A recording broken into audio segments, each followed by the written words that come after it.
This is a continuation of the reading of the book by Richard Hoskins called War Cycles, Peace Cycles.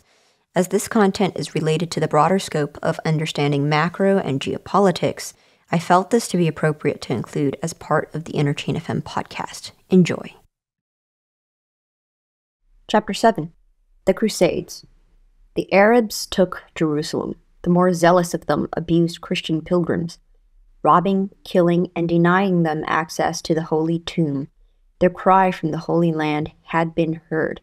Pope Urban II, himself a Frenchman, crossed the mountains from Italy to France. There, in the heartland of Christendom, he spoke these words to the faithful who flocked to hear him. An accursed race, estranged from God, has invaded the lands of the Christians in the East, and has depopulated them by fire and steel and ravage. These invaders are Turks and Arabs. They have torn down the churches of God everywhere, or used them for their own rights. The invader befouled the altars with the filth of their bodies. Even now the Turks are torturing Christians. What shall I say of the ravishing of the women? To speak of this is worse than to be silent. You in France have heard the murmur of agony on the borders of Spain. On whom will fall the task of vengeance unless upon you who have won glory in arms? Come forward to the defense of Christ. Enter upon the journey. Whosoever shall offer himself to go upon this journey, and shall make his vow to go, shall wear the sign of the cross on his head or breast. Take up your arms, valiant sons, and go. Better fall in battle than live to see the sorrow of your people and the desecration of your holy places. Lo, I see before you, leading you to his war, the standard-bearer who is invisible, Christ. There was a silence for a moment, then a shout. Dieu le veut! God wills it! The shouts became a roar.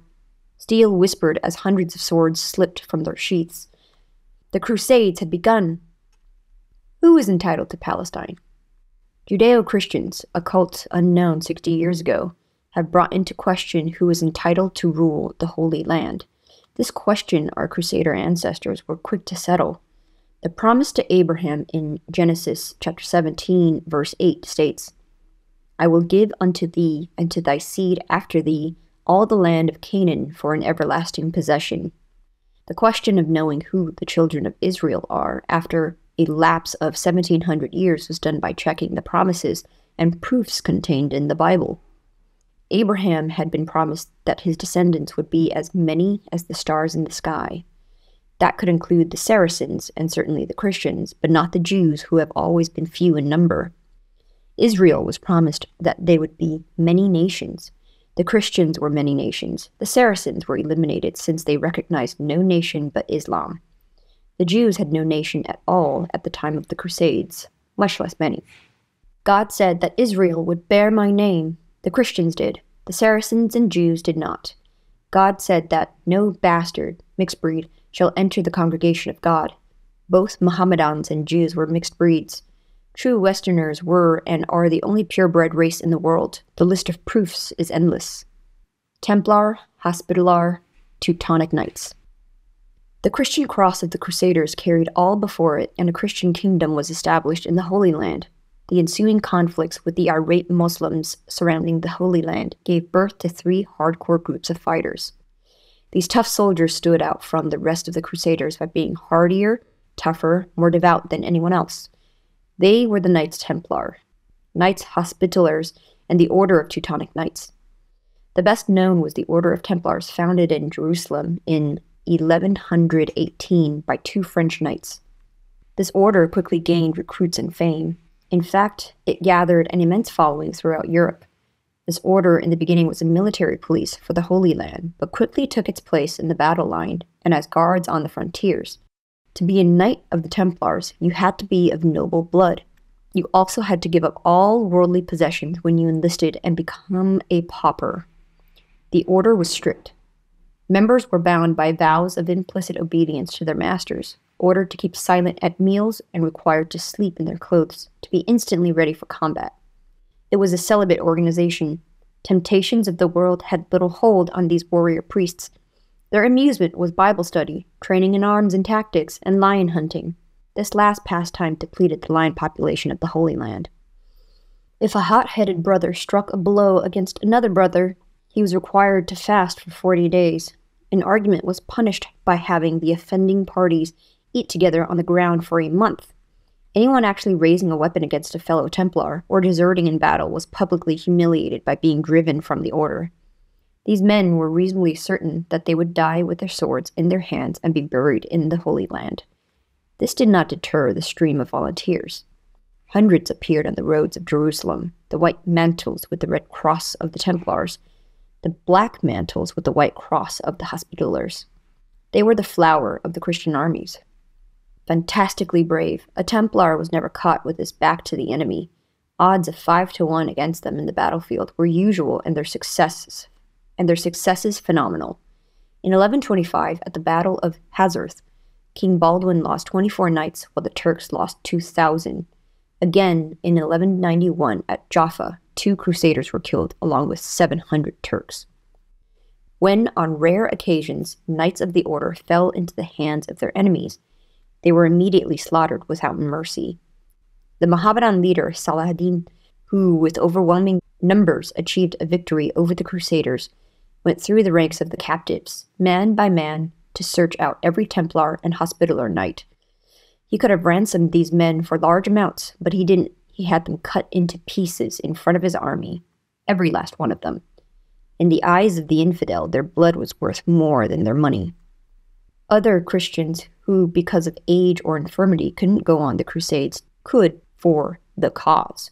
Many gave gold outright, or left their property and their money in their wills to the Templar organization to outfit their fighters and to supply them with arms and munitions. The Templar and Hospitaller organizations became immensely rich, although its individual members had nothing.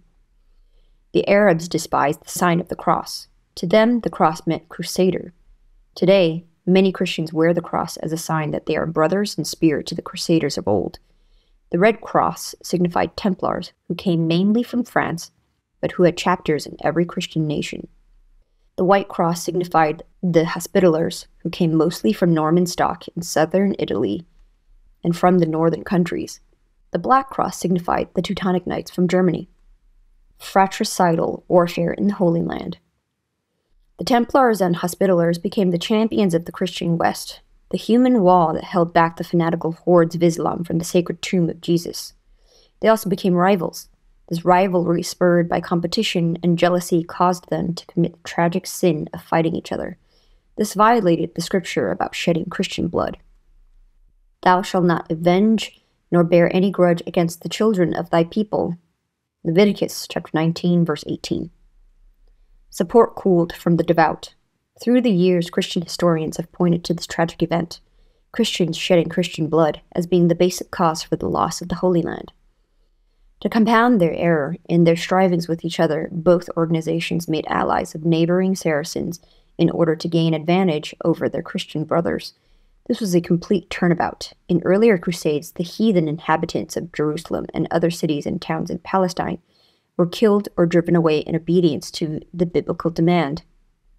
Thou shalt consume all the people which the Lord thy God shall deliver thee. Thine eye shall have no pity upon them.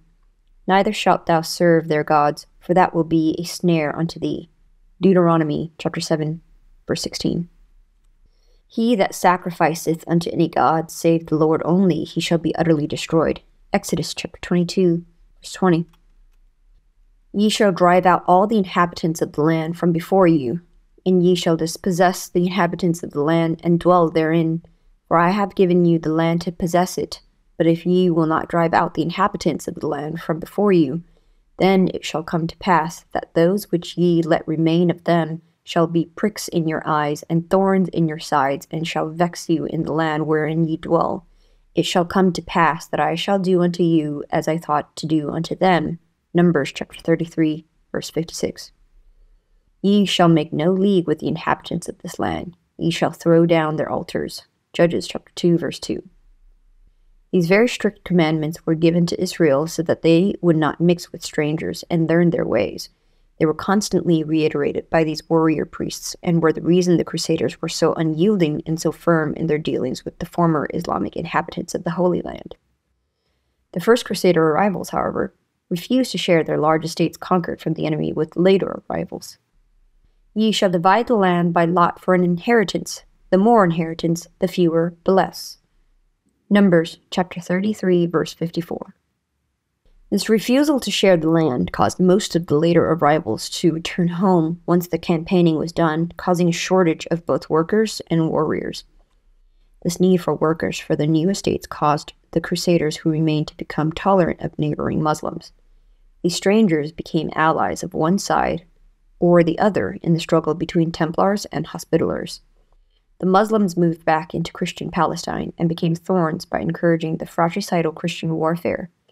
This effectively neutralized Christian strength at a time of growing Islamic power. It also turned away many Christian recruits who became disgusted with this further evidence of disobedience to God's law in dealing with Zuur strangers. In the course of combat between the competing Christian forces, prisoners were taken. Saracen strangers, allies of one side or the other, took their share of Christian prisoners and ruled over them as their masters, to sell, kill, or ransom as they saw fit. This caused a tremendous revulsion among those who knew the prohibiting law. Thou mayest not set a stranger, Hebrew, Zur, over thee, which is not thy brother. Deuteronomy chapter 17, verse 15. The crowning blow to the Christian cause came from its champion, Richard the Lion-Hearted. Richard had great admiration for his opponent, Salah ad-Din. In an attempt to negotiate a peace with the fragmented Christian effort could not win by war, he offered his sister's hand in marriage to the infidel ruler's brother, with the recommendation that the two rule Palestine together. This was stupid in the extreme. It alienated what was left of the Christian support from the West and added yet another law violation to the long list already committed. Ye shall not give your daughters unto their sons, nor take their daughters unto your sons, or for yourselves. Nehemiah chapter 13, verse 25. A daughter may marry to whom they think best, only to the family of their father shall then marry. Numbers chapter 36, verse 6. Separate yourselves from the people of the land and from the strange Zuur wives. Ezra chapter 10, verse 11. This offer of Richard humiliated the entire Christian West. The thing the Christian people in the Holy Land obeyed strictly were the laws prohibiting racial interbreeding. There is a Saracen story which has survived the years that illustrates this point graphically. The Arab writer telling the story complained, "They, the Christians, are an accursed race, and they will never intermarry with another." In his story, it seems that an Arab raiding party attacked a Christian convoy, killing all its defenders. Counted in the loot was a beautiful Christian girl. She was well treated and given to the ruler of a Saracen city. He had one son by her, and he then died, leaving this younger son as ruler and his mother as the actual power behind the throne. In this position, the former captive girl had more wealth and power than she ever dared dream. She then did something which is natural and normal by Christian standards, but which completely bewildered the Saracen writer who judged by Islamic standards. She deserted both the city she ruled and her son and made her way back to a small Christian village in the Holy Land, where she met and married a poor Christian shoemaker. This made no sense at all to the storyteller. How could anyone wish to trade a position as the ruler of a city to become wife to a humble shoemaker? The young Christian woman was obeying the laws of her religion, as all well-instructed Christians would do in the same situation. We have trespassed against our God, and have taken strange Zuur wives of the people of the land, make a covenant, an agreement with our God, to put away all the wives and such as are born of them. Ezra chapter 10, verses 2 to 10. Even Abraham, the father of our entire Israel race, sinned in this respect. He took a Midianite wife, who bore him a son, Midian. Obeying God, Abraham gave gifts to all his mixed-breed children and their alien mothers, and sent them away. Genesis chapter 25, verses 1 to 6. The Arab storyteller could not understand that if Abraham, the father of all Israel, had to do this painful thing, his Christian descendants would do no less if the race chosen by God for himself was to survive. Phinehas's priesthood. This Christian taboo against racial interbreeding is always enforced by public opinion, but it is also enforced by something else a good deal more lethal: religious sanctions. If Salah ad-Din had been foolish enough to have allowed his brother to have taken Richard's sister as his wife, he would have fallen under the shadow of the Christians' covenant of Phinehas. the agreement which is always in effect where devout believers reside. And the people began to commit whoredom with the daughters of the Moab. One of the children of Israel came and brought a Midianitish woman. When Phinehas saw it, he rose up from among the congregation and took a javelin in his hand, and he went after the man of Israel into the tent and thrust both of them through. And the Lord spake, saying, Phinehas, the son of Aaron the priest, hath turned my wrath away from the children of Israel, that I consumed not the children of Israel. Behold, I give unto him my covenant of peace, and his seed after him, even the covenant of an everlasting priesthood, because he was zealous for his God, and made atonement for the children of Israel. Numbers chapter 25, verses 1 to 13. A Christian breeding with a stranger, in Hebrew, Zur, or racial alien, would have exposed Saladin's brother and his bride to the very real probability of being executed by any one of the many Christians with whom he came in contact. Or death could have come from one of his own subjects, since Mohammedan and Jewish law also forbid intermarriage. This foolish offer of Richard's served notice that he was fighting for his own glory and knew or cared little for God's law, which he was sworn to uphold. As a consequence, Christian reinforcements virtually ceased and monetary aid dried up. When Richard at last deserted the cause, which he helped lose, and departed for England, he was captured by another Christian prince and held for ransom, as if he were no more than an infidel himself. In spite of the stories of Robin Hood robbing the rich to pay his ransom, the people of England took a long time raising the money to buy his freedom. In the days following, the Saracens became more and more powerful and the followers of the cross weaker. In only a few short centuries from the date of the founding of the Crusaders' Christian kingdom in Palestine, the banner with Christ's cross was pushed into the sea by the rising crescent of Islam. It wasn't until 1917 that Allenby marched into Jerusalem and placed Palestine under the British flag with its 3 Christian crosses. He did in a few months what centuries of effort were unable to do earlier. Once more, ignorant Christians neglected to clear the land of its heathen population and even allowed others to immigrate. Once again, those which ye let remain of them shall be pricks in your eyes and thorns in your sides, and shall vex you in the land wherein ye dwell. Numbers chapter 33, verse 55. In 1948, the Christian West gave the land away again. The object of the Crusades that had cost millions of Christian lives was casually given away without a thought. The object of the Crusades had cost millions of Christian lives was casually given away without a thought.